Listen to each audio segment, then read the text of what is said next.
주를 빕니다. 제가 중학교 때 같은데 그 참고서에 보면 완전 정복인가 기억나시나요? 거기 보면 나폴레옹이 백마를 타고 딱 이렇게 손을 치켜들고 있는 멋있는 장면이 나옵니다.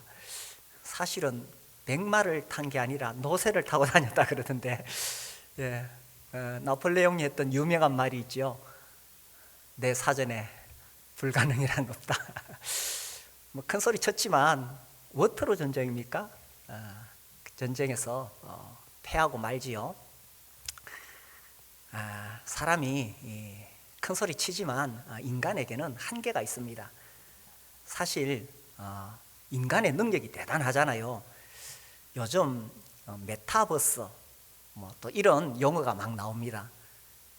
오래전부터 현실 세계와 이 가상 공간의 그 경계를 허무는 그런 과학적인 기술이 계속 개발되어 있는데, 요즘 또 뭐 메타버스 뭐 이런 말들이 나오더라고요.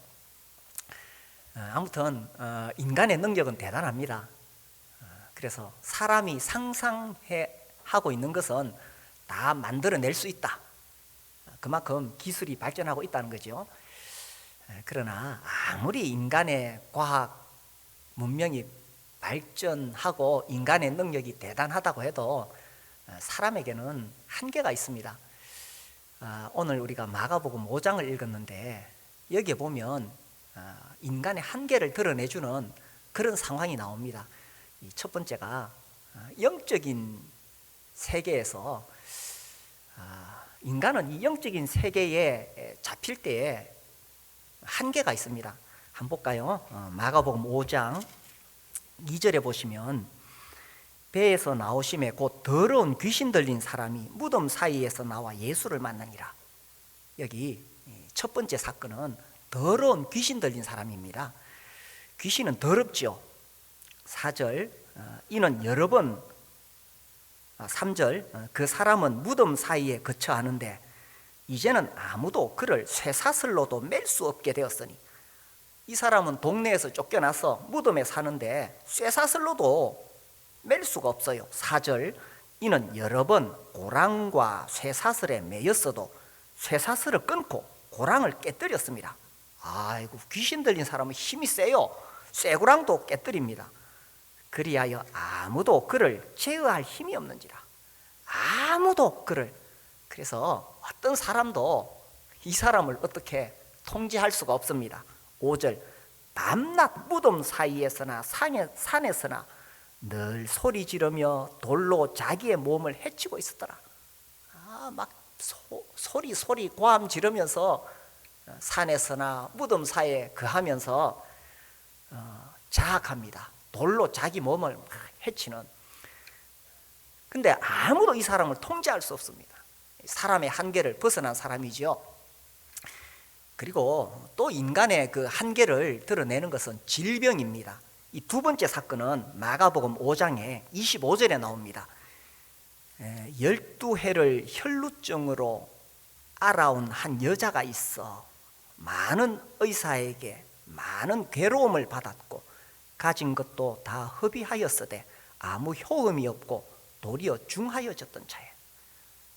12년 동안 혈루증, 아마 하혈을 했는가 봐요.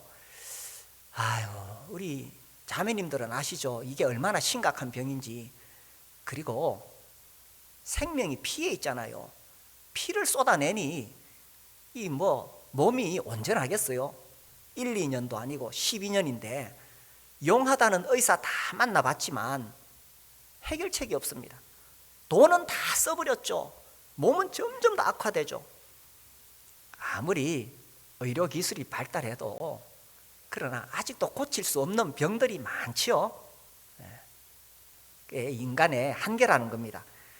그리고 진짜 인간의 한계, 오늘 읽었던 본문이죠. 35절에 보시면, 아직 예수께서 말씀하실 때에 회당장의 집에서 사람들이 와서 회당장에게 이르되 당신의 딸이 죽었나이다. 죽음, 그죠? 당신의 딸이 죽었나이다. 죽음 앞에 누가 해결책을 가지고 있겠어요? 야, 이 소식을 들은 이 딸의 아버지 마음이 어떠했을까요?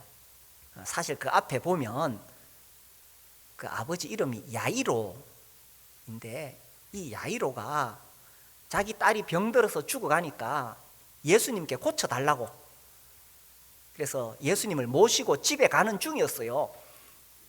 그런데 저기서 이제 자기 집에 있던 사람들이 와서 말하기를 당신의 딸이 죽었나이다. 이 말 들었을 때 정말 하늘이 무너지는 것 같겠죠. 살아있으면, 숨이 붙어 있으면 무슨 수라도 써볼 수 있습니다. 그죠? 뭘 못하겠어요, 아버지가. 그런데 죽었다는 것은 마지막 희망의 불씨가 꺼져버렸다는 거예요. 죽음 앞에 인간은 속수무책입니다. 아무리 힘이 있고 돈이 있고 권력이 있어도 이 뭐 어찌할 수가 없는 거예요. 제가 어떤 자기 친구 이야기 하는 걸 들었는데, 그분 친구 되는 사람이 아주 잘 나가는 사람이었어요. 뭐 세상적으로. 그리고 뭐 아주 이렇게 담대하고 큰 소리 치고 두려움 없이 사는 그런 친구 이야기를 했습니다. 그런데 이렇게 몸이 좀 어디가 아파가지고 뭐 괜찮다 그러는데, 이제 가족들이 권유하니까 이제 자기가 그 친구하고 병원을 갔대요. 병원에 가서 이제 암 선고를 받았는 거죠. 말기암이에요. 시한부 인생이 된 겁니다. 그렇게 큰 소리 치고 갔던 그 친구가 이제 병원 문을 나오는데 막 다리가 후들후들 이렇게 떨리더래요. 그 병원에 나와가지고 걸어가는데 팍 주저앉더라는 거예요. 남의 이야기 아니죠, 그죠? 평소 큰 소리 쳐도 죽음 앞에 탁 맞닥뜨리면 이게 인간의 한계 앞에 무력해질 수밖에 없습니다. 그래서 이제 여기 35절 후반부에 보면 당신의 딸이 죽었나이다. 어찌하여 선생을 더 괴롭게 하나이까. 이게 이제 사람들의 생각입니다. 선생을 더 괴롭게 하나이까. 죽음 앞에서는 예수님도 어쩔 수 없다고 생각하는 거예요. 아무리 예수님이 이제 그 앞에 사건들 나오잖아요. 나병을 고치시고 중풍병을 고치시고 또 귀신을 쫓아내는 이런 큰 능력을 가지고 있지만, 아무리 예수님이라도 죽음 앞에는 어찌할 수 없을 것이다 라고 생각했던 거죠. 그러니까 아유, 그만 예수님 돌려보내십시오. 어찌하여 선생을 더 괴롭게 하나이까. 근데 우리가 이거 보면서 아이고, 이 참 사람들이 믿음이 없네 말할지 모르지만, 우리도요 살다가 큰 문제 만나면 아이고, 이 문제는 하나님도 어쩔 수 없을 거야. 그러니까 낙심하고 좌절하잖아요, 그죠? 왜 우리가 인생 살다가 큰 문제 만나면 낙심하고 좌절합니까? 이 문제는 하나님도 어쩔 수 없을 거야. 그런 생각이 은연중에 깔려 있으니까 그런 거잖아요. 그래서 예수님도 안 된다고 생각하니까 좌절하고 낙심하는 것이 우리의 연약한 모습이죠. 왜 이러냐? 예수님이 누구신지 모르니까 그냥 예수 선생, 위대한 선생, 큰 능력을 가진 그런 분이라고 생각하니까 그런 거죠. 사람들은 예수님이 어떤 분이신지 몰라봤습니다. 그런데 예수님을 알아본 부류가 있죠. 누굽니까? 귀신같이 알아본 부류가 있죠. 귀신들입니다. 마가복음 5장 7절에 보면 아까 그 귀신 들린 사람 이야기 읽다가 말았잖아요. 5장 7절에 6절에 보면 그가 멀리서 예수를 보고 달려와 절하며 큰 소리로 부르짖어 이르되, 알아봤지요. 뭐라고 했습니까? 지극히 높으신 하나님의 아들 예수여. 귀신은 알아봤습니다. 그죠? 예수님이 어떤 분이신지. 그래서 지극히 높으신 하나님의 아들이신 예수께는 인간의 한계가 없다는 것입니다. 이분은 인간의 한계를 깨뜨리기 위해서 이 땅에 오신 분이시죠. 우리가 한계라고 생각하는 수많은 문제들이 예수님께는 한계가 되지 않는다는 겁니다. 그래서 이렇게 말씀하시죠. 다시 36절 돌아오면 예수께서 그 하는 말을 곁에서 들으시고 이 본래 의미가 그거 무시하고 이런 뜻입니다. 그거 무시하고 회당장에게 이르시되 뭐라고 하셨어요? 두려워하지 말고 믿기만 하라. 우리는 한계라고 생각합니다. 우리는 안 된다고 생각하는 그 문제 앞에서 주님께는 한계가 없으니까 두려워하지 말고 믿기만 하라고 하십니다. 우리가 살면서 수많은 문제들, 한계를 느끼는데 우리 문제의 한계의 끝이 뭐냐 하면 죽음이죠. 죽음. 그리고 더 우리가 생각해 봐야 될 것은 죽음이 왜 이 세상에 왔어요? 죄로 말미암아 사망이 온 거죠. 그죠? 죄입니다. 그래서 인간의 가장 궁극적인 한계는 결국 죄와 사망입니다. 이거는요, 어떤 인간도 우리 발버둥 쳐도 벗어날 수 없는 인간의 한계입니다. 죄와 사망입니다. 그러나 우리 주님이 이 땅에 오신 것은 이 한계를 깨뜨릴 수 있는 분이 예수라는 사실을 보여주시려고 오신 거죠. 그래서 아담의 범죄 이후에 모든 인간이 다 이 사탄의 권세 아래서 죄와 사망의 사슬에 매여 신음하고 있는데 그 사슬을 끊기 위해서 오신 분이 예수님이십니다. 십자가와 부활을 통해서 죄와 사망의 쇠사슬을 끊어 주신 분이시죠. 이제 우리 침례식을 앞두고 이렇게 계속 구원 간증을 하는데 이제 그 천만다를 하고 나면 이제 제가 개인적으로 계속 면담을 합니다. 결국 죄의 문제에서 구원받는 것이 구원이잖아요. 그러니까 다 자기가 죄인인 걸 인식하니까 예수님을 믿죠. 근데 제 마음에 한편에서는 조금 이렇게 차지 않는 게 있어요. 죄인이라고 말은 하는데 진짜 얼마나 심각한 죄인인지는 잘 몰라요. 이 죄의 문제가 얼마나 심각한 것인지. 그러니까 복음이 희미하게 비추어지는 거예요. 정말 우리 인간의 마지막 한계, 이 죄의 문제를 심각하게 깨달아야 이 복음이 얼마나 나에게 복음인지 그 영광을 알 수 있는데 말이죠. 그래서 우리 주님은 이 땅에 왜 오셨느냐? 사람의 힘으로 할 수 없는 그 마지막 한계, 귀신에 매여 있고 질병에 매여 있고 죽음에 매여 있는 그 한계를 깨뜨리기 위해서 오셨다는 것입니다. 이것이 복음 아니겠어요? 그죠? 이것이 복음 아니겠습니까? 세상은 참 우리 사람들의 한계를 드러내는 일들이 얼마나 많은지 모릅니다. 그리고 정말 요란하죠.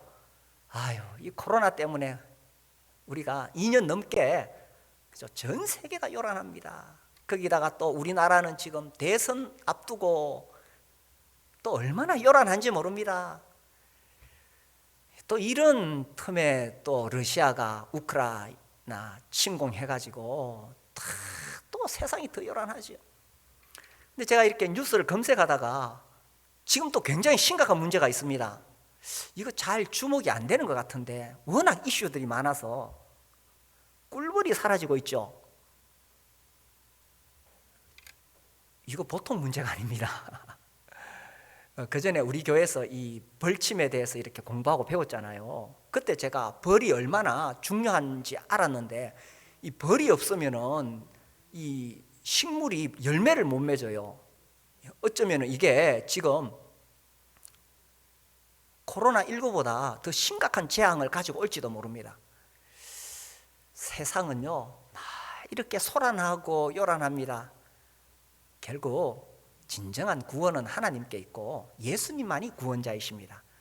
그래서 세상에 소망은 오직 주님께만 있다는 것을 우리가 다시 한번 깨닫게 됩니다. 자, 그래서 이제 죽었다고 했죠. 희망이 끊어졌습니다. 그러나 주님은 두려워하지 말고 믿기만 하라고 하시면서 그리고 이제 그 야이로의 집에 들어갑니다. 38절 볼까요? 회당장의 집에 함께 가사 떠드는 것과 사람들이 울며 심히 통곡함을 보시고 보통 일이 아니죠, 그죠? 장례식장에 문상 가지요. 문상 가는데 뭐 다 이렇게 이제 사람들이 세상을 떠나니까 다 슬픔에 잠겨 있는데, 특히 그 중에 어떤 곳은 보면 막 통곡 소리가 막 이렇게 막 찢어지듯이 통곡 소리가 나는 데가 있습니다. 그런 곳은 대부분 다 자녀를 먼저 보낸 집입니다. 그렇죠? 뭐 다른 사고나 뭐 혹은 부모님이 돌아가셨을 때는 그래도 마음에 이렇게 준비가 되어 있잖아요. 그런데 자녀가 갑자기 세상을 먼저 떠난 집에는 장례식장은 말할 수 없는 그 고통이 막 이렇게 느껴지죠, 그죠? 지금 이 야이로의 집이 그렇습니다. 아이고, 12살 먹은 딸이 세상을 떠났으니 참 말할 수 없겠죠, 그죠?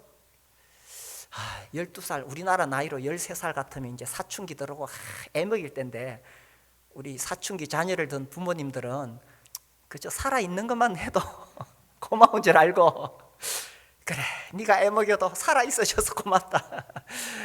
아이고, 야이로 집에는 지금 얼마나 고통스럽겠어요?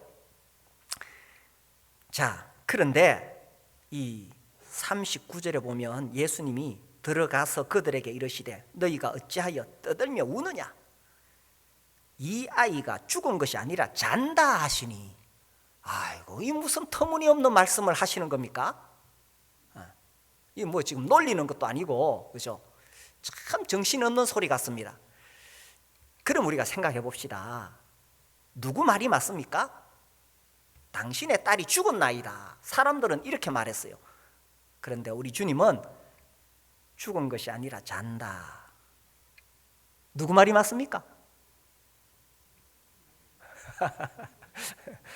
예, 아이고, 우리 전부 예수님을 잘 믿는 분들은 예수님 말씀이 맞다고 하시는데, 예. 근데 이제 사실 이렇게 보면 둘 다 맞는 소리죠, 그죠? 같은 상황인데, 그런데 어떤 눈으로 보느냐 하는 것입니다. 사람들의 눈으로 보면 죽은 것이 많습니다. 더 이상 희망이 없습니다. 죽었다 하는 말은 더 이상 희망이 없다는 말이죠. 그런데 주님의 말씀이 맞죠? 주님께는 죽음도 한계가 아니니까 주님은 잔다고 하셨어요. 그런데 어떤 관점으로 보느냐에 따라 차이가 난다는 거죠. 열 정탐꾼은 가나안 정탐하고 와서 아이고, 우리는 도저히 그들과 싸워서 이길 수 없습니다.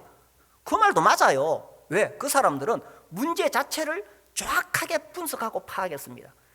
여호수아 갈렙은 아니다, 싸우러 가자, 우리가 이길 수 있다고 말했습니다. 그 말도 맞습니다. 왜? 이 사람들은, 여호수아 갈렙은 문제 자체를 본 것이 아니라 그 문제의 한계를 깨뜨릴 수 있는 하나님을 봤기 때문에. 그러니까 똑같은 상황, 똑같은 문제인데 어떤 눈으로 보느냐에 따라서 달라질 수 있다는 이야기입니다. 그래서 우리가 한계 상황에 갇혀 있을 때에 이 문제를 누구의 눈으로 볼 거냐 하는 거죠. 사람의 눈으로 보면 죽었다, 끝입니다. 죽었는데 무슨 희망이 있겠어요? 숨이 조금이라도 붙어 있어야 뭘 해보지, 죽으면 끝입니다. 그런데 주님의 눈으로 보면 죽은 것이 아니라 잔다. 주님은 깨우실 수 있으니까. 예수님이 몰라서 이런 소리 하시는 게 아니에요. 예수님도 알아요. 한번 볼까요? 요한복음 11장에 보면 나사로 이야기가 나옵니다. 같이 한번 비교해 봅시다.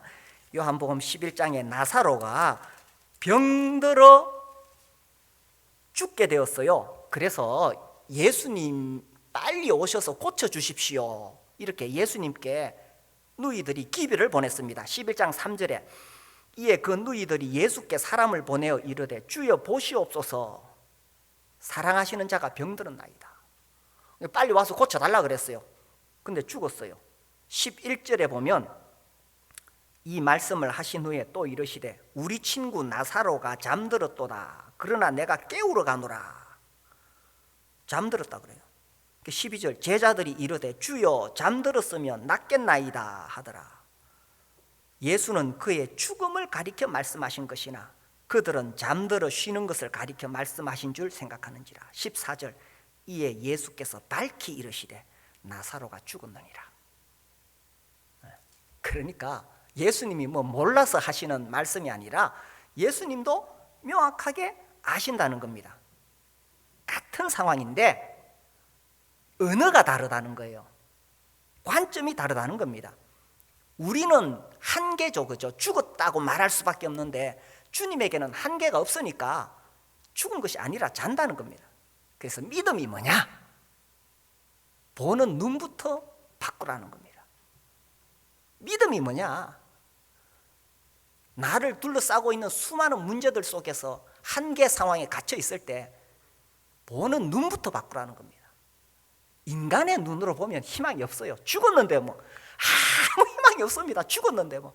그러나 주님의 눈으로 보면 죽은 것이 아니라 잔다. 따라해 보실래요? 죽은 것이 아니라 잔다. 죽은 것이 아니라 잔다. 이게 믿음이라는 거죠. 아이고, 참 이런 눈이 필요한데 이 참 문제가 딱 닥치면 우리가 그걸 잊어버릴 때가 많죠. 제가 이렇게 돌이켜 보면 저희 부모님이 저를 많이 걱정을 하셨어요. 아이고, 저래 무량해가지고 어떻게 살겠노? 무량하다가 무슨 뜻인지 아십니까? 사전에는 안 나올 거예요. 느낌은 있죠, 그죠? 근데 이제 제가 우리 자녀들을 보니까 아이고, 쟤들은 이 험한 세상 어떻게 살아갈까? 제가 이제 그런 말을 툭 내뱉어요. 그러면 제 아내가 가만히 있지 않습니다. 어째 그래 부정적인 소리를 하느냐고. 그래서 저에게 설교를 합니다. 설교하는 저에게 설교하는 두 여성이 있습니다, 우리 집에. 그렇죠. 우리가 죽었다라고 말하는 것 자체가 매우 부정적인 언어죠. 주님은 죽은 것이 아니라 잔다 이렇게 말씀하십니다. 그래서 믿음은 어떤 눈으로 볼 것인가, 여기서 시작하는 겁니다. 사춘기 자녀를 키울 때에 저래가지고 어떠겠나.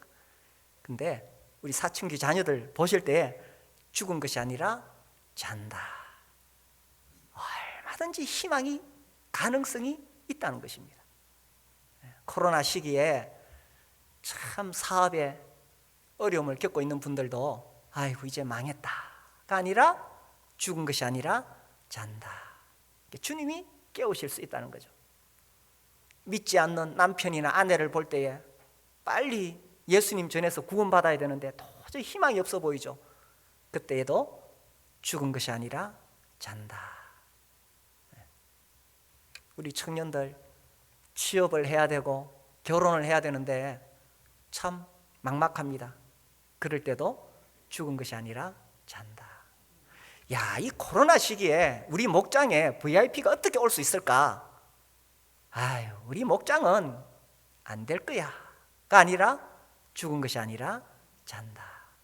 믿음의 시작이 뭐냐 하면 이렇게 언어를 바꾸고 보는 눈이 달라지는 데서 시작된다는 것입니다. 그래서 우리가 똑같은 상황인데 어떻게 보느냐 하는 거죠. 사람들은 말하기를 죽었나이다, 희망이 없다는 거죠, 그죠? 주님은 죽은 것이 아니라 잔다. 우리 주님은 인간의 한계 상황을 깨뜨리러 오신 분이십니다. 이게 우리에게 복음이잖아요, 그죠? 하나님의 아들 예수 그리스도의 복음의 시작이라. 그래서 내가 한계 상황에 갇혀 있을 때 죽은 것이 아니라 잔다, 이렇게 고백할 수 있게 되기를 바랍니다.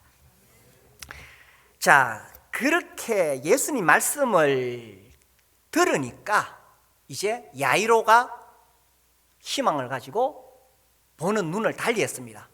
내가 예수를 한번 믿어보자라는 거죠. 그래서 이제 예수님과 함께 집에 돌아왔습니다. 40절에 보니까 그들이 비웃더라. 이거 잔다고 하니까 비웃죠, 그죠? 아유, 우리는요 예수님도 안 될 거라고 자꾸 생각하니까 낙심하고 포기하는 거예요. 예수님도 안 될 거라고 생각하니까. 그러니까 비웃는 거죠. 그러나 주님이 이제 41절 그 아이의 손을 잡고 이르시되 뭐라고요? 난리다고. 이게 이제 달리다굼이라는 말이 특별한 말이 아니고 그 당시 유대인들이 아침에 자기 자녀들 깨울 때 쓰는 말이라고 합니다. 얘야 이제 일어나라. 아침에 깨울 때 매우 일상적인 용어죠. 자는 아이를 깨울 때 쓰는 그 말. 달리다굼. 죽은 아이라고 하면 이게 능력이 없겠죠. 그러나 우리 주님은 잔다고 하셨기 때문에 그냥 깨우는 거예요. 달리다굼. 그리고 이제 설명이 나옵니다. 번역하면 곧 내가 네게 말하노니 소녀야 일어나라. 여기서 중요한 게 내가 네게 말하노니라고 했을 때 내가 누구냐 하는 겁니다. 내가. 그렇죠? 내가 누구냐. 단지 기적을 행하는 능력 있는 그런 예수 선생이냐. 나병 고치고 중풍병 고치고, 몰라요. 의술이 발달하면은 뭐 나병 중풍병은 그렇게 고칠 수 있을지. 그리고 귀신도 쫓아내고 예수 선생으로 생각했어요. 그러나 그분은 예수 선생이 아니라, 한계를 가지고 있는 인간이 아니라, 여기서 내가 네게 말하노리라고 했을 때 내가 누구냐? 귀신들이 귀신같이 알아본 하나님의 아들 예수 그리스도라는 겁니다. 그래서 이 복음서를 왜 기록했느냐, 또 예수님이 이 땅에 오셔서 무엇을 전하기를 원하셨느냐, 막 병자들 고치고 바다 위를 걷고 이런 기적을 행하는 놀라운 분이라는 것, 이것 자체가 중요한 게 아닙니다. 중요한 것은 이런 능력을 행하시는 그분이 누구냐 하는 거예요. 그분이 누구냐? 그분이 바로 하나님의 아들 예수 그리스도라는 거죠. 그래서 이 복음서가 무엇을 말하느냐 하면 예수님이 누구신가를 지금 이야기하고 싶은 겁니다. 그래서 우리가 지금 마가복음을 이제 한 장씩 매주 해나가고 있잖아요. 그래서 1장 1절에서 하나님의 아들 예수 그리스도의 복음의 시작이라. 그래서 지금 뭘 이야기하고 싶으냐 하면 이분이 바로 하나님의 아들이시다는 거죠. 예수가. 그래서 5장에서는 특별히 뭘 말하느냐, 그분에게는 한계가 없다는 겁니다. 인간의 한계가 없다는 거예요. 왜? 그분은 인간이 아니니까. 물론 사람의 몸을 입고 오신 사람이시죠. 그러나 그분은 하나님 아들이시라는 겁니다. 그래서 인간의 한계를 깨뜨리신다는 거죠. 저는 이 마가복음 5장 아주 멋있게 생각합니다. 읽을 때마다 그래, 우리 인간은 정말 한계에 매여서 이거 벗어날 수가 없는데 우리 주님은 어떤 한계도 깨뜨리실 수가 있어. 그 혈루증 앓는 여인, 온갖 사람들 다 만나봤지만 어느 누구도 그 병을 고칠 수 없었습니다. 그런데 이 여인의 마음속에 사람은 고칠 수 없지만 예수 그분은 고칠 수 있을 거야. 볼까요? 27절. 예수의 소문을 듣고 무리 가운데 끼어 뒤로 와서 그의 옷에 손을 대니 이는 내가 그의 옷에만 손을 대어도 구원을 받으리라 생각함이라. 이에 그의 혈루 근원이 곧 마름에 병이 나은 줄 몸에 깨달으니라. 이 여인은 예수님이 고칠 수 있다, 그래서 그분에게는 한계가 없다라고 생각했기 때문에 수많은 군중을 삐집고 들어갔어요. 삐집고 들어가가지고 주님의 옷을 만졌어요. 지금 얼마나 많은 사람들이 예수님을 둘러싸고 밀고 밀리는지 모릅니다. 그게 나와요. 그 뒤에 31절에 제자들이 여짜오되 무리가 애워싸 미는 것을 보시며 누가 내게 손을 대었느냐 묻으시니까, 그러니까 많은 군중들이 막 밀고 땡기고 하니까 예수님 만진 사람이 한두 사람이 아닙니다. 그 사람들 다 고침 받았을까요? 아니에요. 누가 고침을 받았습니까? 저분이 나를 고칠 수 있다고 절박한 심정으로 그 옷자락을 잡은 그 여인이 나왔다는 겁니다. 오늘도 아마 전 세계 수많은 사람들이 예배드리러 주님 앞에 나올 것입니다. 다 병 낫는 거 아니에요. 다 문제 해결되는 거 아니에요. 누가 해결되느냐? 하나님 말씀 들을 때 정말 절박한 심정으로 예수님에게는 한계가 없다. 지금 내가 겪고 있는 수많은 문제들, 나는 이 한계 상황에 갇혀 있지만 주님은 이 한계를 깨뜨릴 수 있는 분이다 라는 절박한 마음으로 주님께 나오는 사람은 그 문제를 해결받을 수 있다는 사실입니다. 믿음은요, 그냥 생각하고 상상하는 거 아닙니다. 예, 속담에 이런 거 있잖아요. 감나무 밑에 누워서 입 벌리고 있다. 그죠? 감이 떨어지도록. 믿음은 그런 거 아닙니다. 이 여인처럼 어떻게든 예수님 만나보려고 막 군중을 삐짓고 들어가가지고 붙잡는 거죠. 구약에 의하면 이렇게 피를 쏟는 여인은 부정한 여인입니다. 부정한 여인은 사람들 만지면 안 돼요. 뭐 쫓겨나야 돼요. 그러니까 이 여인은 사실은 구약의 법을 어기는 거죠. 그러면서라도 예수를 만져야 되겠다. 왜? 그분 만지면 나을 수 있다. 이 절박한 심령, 이게 믿음이라는 거죠. 그래서 사람들은 이 여자 보고 안 된다고 말했을 거예요. 도저히 고칠 수 없다. 이제 포기해라. 죽었다. 그런데 주님께는 한계가 없으니까 죽은 것이 아니라지 않다. 이 여인은 예수님 믿었기 때문에 절박한 심령으로 주님을 만졌던 거죠. 근데 우리가 살아가면서 많은 한계가 있는데 결국 죄의 문제이고요. 그리고 결국 가장 큰 한계는, 가장 큰 문제는 뭐예요? 나 자신입니다. 그죠? 정말 이기적이고 욕심 가득하고 자기중심적이고 나밖에 모르는 나라는 인간도 예수님이 바꾸실 수 있겠어요?